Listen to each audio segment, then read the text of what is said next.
Hello दोस्तों, edu point competition academy में आपका स्वागत है। और आज हम करने वाले हैं सिंधु घाटी सभ्यता। और सिंधु घाटी सभ्यता पढ़ने से पहले मैं आपसे कहना चाहूँगा कि मैंने सिंधु घाटी सभ्यता पे पहले एक वीडियो और डाल दिया है, तो आप पहले उसको देखें, जिससे कि आपका जो क्रम से पढ़ने का है वो आप सही से समझ सकें। यानी पहले वाले वीडियो में जो डाला है उससे ही लिंक करके ये वाला है, तो आप उसको पहले देखना, उसके बाद इसको देख लेना। तो इससे आपको पूरा क्रम से सिंधु घाटी सभ्यता याद हो जाएगी और आप कभी उसको भूल नहीं सकोगे।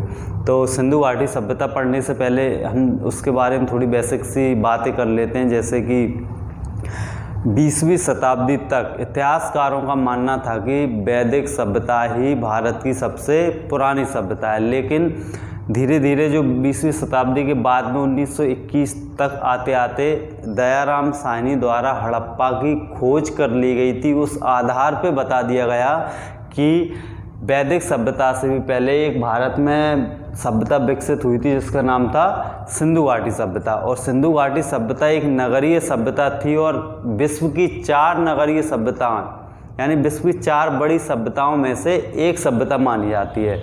और इसके जो खोजें की गई, यानी ब्रिटिश काल में बहुत सारे अंग्रेज़ों द्वारा इसकी खोजें की गई, बहुत सारे भारतीयों द्वारा खोजें की गई। उन आधार पे मैंने ये पूरा खोज लिखी हुई है। एक एग्ज़ाम लेवल के पॉइंट हैं, आपको याद रखना है। और ये पूरा मैंने कुछ बेसिक से कुछ वैज्ञानिकों के नाम लिख दिए जो एग्ज़ाम में आ सकते हैं आपको। तो आप लोग इन चीज़ों को ध्यान से देखें और एक कॉपी में नोट डाउन कर सकते हैं। और आपको मैं क्रम से एक एक पॉइंट समझाते चलूँगा, तो आप ध्यान से शुरू से लेकर लास्ट तक आप वीडियो देखते चलें और पूरा समझते चलें। तो पहला नाम आता है किसका? चार्ल्स मैसन का। तो दोस्तों इसमें था क्या कि चार्ल्स मैसन उस टाइम पे पाकिस्तान के दौरे पे गए और उन्होंने पाकिस्तान से हड़प्पा के थोड़े बेसिक सी जानकारी इकट्ठा की। और उन्होंने अपनी जो नैरेटिव ऑफ जर्नी नाम की पत्रिका निकलती थी, उस पत्रिका में उसकी बेसिक डिटेल दी कि पाकिस्तान का जो क्षेत्र है उस क्षेत्र में एक सभ्यता है जो बहुत पुरानी है। ऐसा उनने थोड़ा सा बेसिक दे दिया, लेकिन उन्होंने कन्फर्म है डिक्लेयर नहीं किया था कि पाकिस्तान में एक पूर्ण विकसित सभ्यता हो सकती है। उन्होंने थोड़ा सा बेसिक दिया था। तो एग्जाम में क्वेश्चन पूछ सकता है कि सबसे पहले सिंधु घाटी सभ्यता के बारे में बेसिक जानकारी किसने दी? चार्ल्स मैसन ने। इसके बाद में नाम आता है बर्टन बंधुओं का। तो हो क्या रहा था कि उस टाइम पे पाकिस्तान जो क्षेत्र था, पाकिस्तान क्षेत्र के जो क्षेत्र था पाकिस्तान का, यहाँ से यहाँ तक, यहाँ पर एक रेल लाइन डल रही थी उस टाइम पे। कहाँ से? कराची से पाकिस्तान तक, कराची से लाहौर तक। और जो लाइन डाली जा रही थी वो 2 व्यक्तियों द्वारा डाली जा रही थी। एक थे जेम्स बर्टन और एक विलियम बर्टन। ये दोनों भाई थे। इन्होंने कॉन्ट्रैक्ट था इनके पास, ये सिविल इंजीनियर थे। इन्होंने लाइन कहाँ से? कराची से लेकर लाहौर तक इनको काम दिया गया था रेल लाइन डालने का। तो इस रेल लाइन जब डाली जा रही थी तो इस टाइम पे यहाँ पर जो खुदाई हुई, इस खुदाई में टीलों से, यहाँ पर जो टीले हुआ करते थे, टीलों से ईंटें प्राप्त हुई। इन लोगों ने ईंटें देखी और ईंटों का क्या किया कि इनने बहुत आसानी से ईंटों का उपयोग किस में कर लिया? जो ट्रैक बनाया जा रहा था, ट्रैक में इन ईंटों का उपयोग कर लिया। इनको इतना अंदाज़ा नहीं हुआ उस टाइम पे कि यहाँ पर जो पुरानी जो ईंटें मिले हुए हैं, इन आधार पे कि यहाँ पर एक सभ्यता हो सकती है। लेकिन इन्होंने इतना अंदाज़ा लगाया कि यहाँ पर एक शहर हो सकता है थोड़ा सा, या एक बिल्डिंग रही होगी, इतना अंदाज़ा लगाया। उसके बाद में इन्होंने कुछ नहीं कहा और इसके बाद में इन्होंने रेल लाइन डाल दी। और अब इनमें जो ईंटें जो निकली थी उनका यूज कर लिया। और इनकी जो खोज थी इतनी ज़्यादा बड़े तौर पे नहीं हुई, इसलिए इनको इतना ही याद रखा जाता है कि इन्होंने जो पाकिस्तान से जो चीज़ें इकट्ठा की, यानी कि ईंटों का जो यूज किया, बस इतना ही है, क्योंकि इन्होंने इनको ज़्यादा महत्व नहीं दिया था। इसके बाद में नाम आता है अलेक्जेंडर कनिंघम का। अलेक्जेंडर कनिंघम का बहुत ज़्यादा नाम आता है क्योंकि इन्होंने 1853 से लेकर 1856 तक पाकिस्तान का दौरा किया, बहुत बार दौरे किए। और इस दौरान इन्होंने पाया कि पाकिस्तान का जो क्षेत्र है वहाँ पर एक सभ्यता है, लेकिन ये भी क्या नहीं कर सके, इसको प्रूफ नहीं कर सके कि कन्फर्म ही यहाँ पर एक पुरानी सभ्यता है जो बहुत ही बड़ी सभ्यता है, या यहाँ पर पहले एक बड़ी सभ्यता रही होगी, इसको 100% श्योर नहीं कर पाए। इसके बाद में नाम आता है सर जॉन मार्शल का। तो इनका नाम हमेशा याद रखना है, क्योंकि इनका नाम इसलिए याद रखना है क्योंकि उस टाइम पे जो भारत का जो खुदाई का जो विभाग था, यानी कि जिस विभाग के द्वारा खुदाई की गई थी, यानी भारतीय पुरातत्व विभाग जो था उसके ये हेड थे उस टाइम पे, और इनके ही नेतृत्व में भारतीय जो 2 लोग थे, इन दोनों लोगों द्वारा हड़प्पा की खुदाई की गई। और उस आधार पे फिर बाद में बताया गया कि भारत में एक सबसे प्राचीन सभ्यता है जिसका नाम है हड़प्पा सभ्यता। तो दयाराम साहनी ने खोजा था कौन सा 1921 में हड़प्पा, और राखलदास बनर्जी ने खोजा था मोहनजोदड़ो 1922 में। और इन लोगों को सबसे ज़्यादा याद रखा जाता है क्योंकि सबसे पहले खोजकर्ता कौन है, ये दोनों, और इन्होंने सबसे बड़े स्थलों की खोज की थी। तो ये बेसिक से पॉइंट है, आपको हमेशा याद रखना है। क्वेश्चन बन सकता है कि सबसे पहले बेसिक जानकारी किसने दी, तो चार्ल्स मैसन ने। और उसके बाद में ईंटों का सबसे पहले जानकारी किससे प्राप्त होती है, वर्टन बिंदुओं से। और सिंधु घाटी सभ्यता की बड़े तौर पे जो जानकारी बाहर आती है वो किसके आधार पे आती है, अलेक्जेंडर कनिंघम के द्वारा। और सर जॉन मार्शल का तो हमेशा नाम ही याद रखना है क्योंकि इन्होंने ही उसका नामकरण किया था 1924 में, और ऑफिशियली डिक्लेयर कर दिया था कि पाकिस्तान के क्षेत्र में एक पूर्ण विकसित सभ्यता थी। पूरा इसका नामकरण किया गया था इनके द्वारा।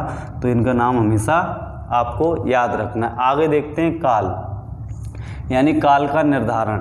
तो जितने सारे जो इतिहासकार आए सब में मतभेद था कि कौन सा काल निर्धारण करना है, क्योंकि जो जितने भी इतिहासकार थे उन्होंने अपनी अपनी खोजों के आधार पे देखा कि अलग अलग काल निर्धारण किया। यानी कि सर जॉन मार्शल ने किया था कि 3250 से लेकर 2750 BC, क्योंकि उस टाइम पे पुरातत्व विभाग के हेड थे, इसलिए इनका नाम भी याद रखना। और इनकी जो सिंधु घाटी सभ्यता का जो कार्यकाल था, जो टाइम पीरियड था, वो भी याद रखना क्योंकि एग्जाम में पूछा जा सकता है। उसके बाद में DP अग्रवाल ने C14 पद्धति के आधार पे पता लगाया, यानी इस पद्धति के आधार पे एक्यूरेट पता लगाया कि यह सभ्यता 2350 से लेके 1750 BC में ही विकसित हुई थी। तो इसी आधार पे आज हम पढ़ते हैं सिंधु घाटी सभ्यता का कार्यकाल 2350 से 1750।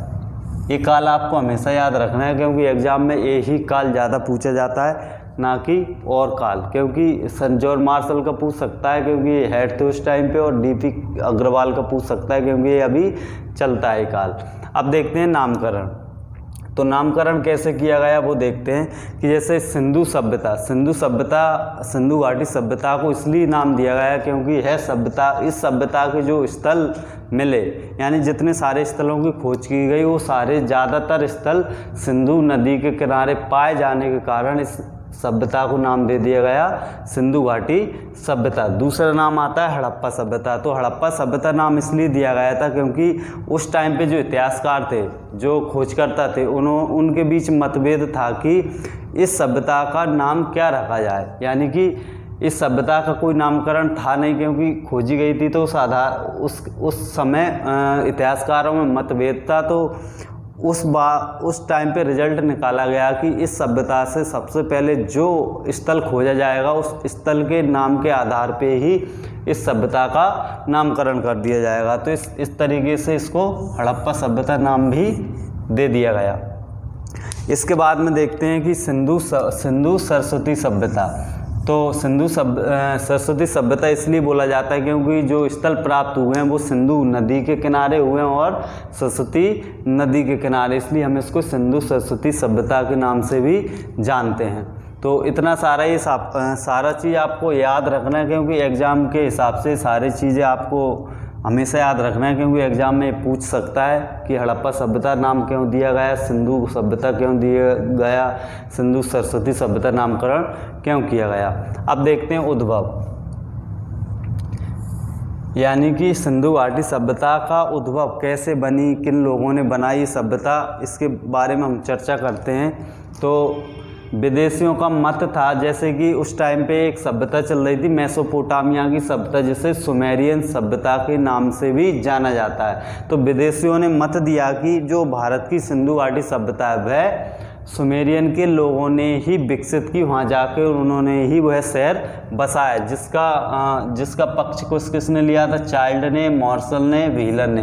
इन लोगों ने कहा कि सुमेरियन सभ्यता जो थी उन्हीं लोगों ने आके भारत में इस सभ्यता का विकास किया और इस सभ्यता के जो सिटी थी, जो जितने भी मकान थे, जो अलग अलग स्थल थे, उन लोगों ने इसको बसाया। लेकिन स्थानीय लोगों का मत था, जैसे स्थानीय लोग यानी भारतीय भी हैं उसमें और विदेशी भी हैं, अंग्रेज थे उस टाइम पे।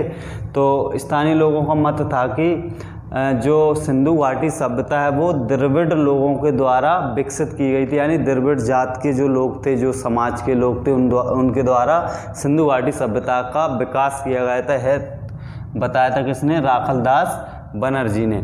और सबसे बड़ा बात आती है ये वाली, जो ज़्यादा आगे चली नहीं थी, क्योंकि देखना TN रामचंद्रन और लक्ष्मण स्वरूप ने यह बताया कि यह सभ्यता आर्य लोगों ने बसाई हुई थी, लेकिन ये पूर्णतः झूठ है, यानी कि 90% ये असत्य। कारण क्योंकि अब अगर हम देख सकते हैं कि सिंधु घाटी सभ्यता एकदम सिटी थी, मतलब ये नगरीकृत सभ्यता थी, यानी वहाँ पर जो सभ्यता के जो शहर मिले हुए हैं, वहाँ पर सारी जो व्यवस्थाएं थी इस तरीके से थी कि वहाँ के जो मकान थे पक्के थे, सड़कें पक्की थी, नालियाँ ईंटों के द्वारा बनाई गई थी। तो अगर ये लोग इतने विकसित थे, और हम पढ़ते हैं किसमें? आर्यों के बारे में पढ़ते हैं, तो आर्यों को बताया जाता है कि आर्य झोंपड़ियों में रहते थे, कबीलों में रहते थे, पशुपालन करते थे, इस तरीके का बताते हैं। तो हम इससे अंदाज़ा लगा सकते हैं कि सिंधु घाटी सभ्यता के लोग इतने विकसित थे, तो आगे चल के ये इतने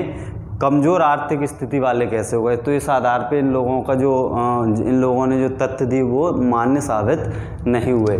आगे देखते हैं हम विशेषता। तो विशेषता में देखेंगे कि नगरीय सभ्यता हम कह सकते हैं सिंधु घाटी सभ्यता को, क्योंकि खोजों के आधार पे पता लगाया गया है कि वहाँ की जो सभ्यता थी, वहाँ के जो नगर थे पूर्ण विकसित थे, वहाँ के जो मकान थे ईंटों पत्थरों के बनाए जाते थे, चूने पत्थर का यूज होता था। और नगरीय सभ्यता होने का, जैसे हम देखते हैं आज देखें कि नगर में हमेशा क्या चलता है? व्यापारिक केंद्र होते हैं, गांव जो रहते हैं खेती प्रधान होते हैं, लेकिन जो शहर होते हैं उसमें क्या रहता है कि सिटी जो रहती है पूरी विकसित रहती है, पक्के मकान होते हैं, नालियाँ होती हैं, रोड्स होती हैं। इस आधार पे हम अभी पहले जो सभ्यता थी उसको भी हम बता सकते हैं कि वह एक नगरीय सभ्यता थी, क्योंकि वहाँ पर भी अभी जो सिटी रहती है उस तरीके से सिटी विकसित थी। कांस्ययुगीन सभ्यता इसलिए कहा जाता है क्योंकि हम देखते हैं कि जो प्रागैतिहासिक काल था, प्रागैतिहासिक काल के बाद पाषाण काल जो था, पाषाण काल इसलिए बोलते हैं कि वहाँ पर पत्थरों का यूज होता था। वैसे ही जो कांस्ययुगीन थी, तो कांसे का सबसे ज़्यादा यूज किस में किया गया था? सिंधु घाटी सभ्यता में। और कांसे से पहले क्या क्या खोजा गया था? तांबा और टिन। किसमें? जो ताम्र पाषाण कालीन जो जिसको सभ्यता बोला जाता है, जो तांबे का यूज किया गया था प्रागैतिहासिक काल में, इसलिए उसको ताम्र पाषाण युग बोला जाता था। उसके बाद में कांसे की खोज की गई और कांसे का सबसे ज़्यादा तौर पर यूज किया गया था किसमें?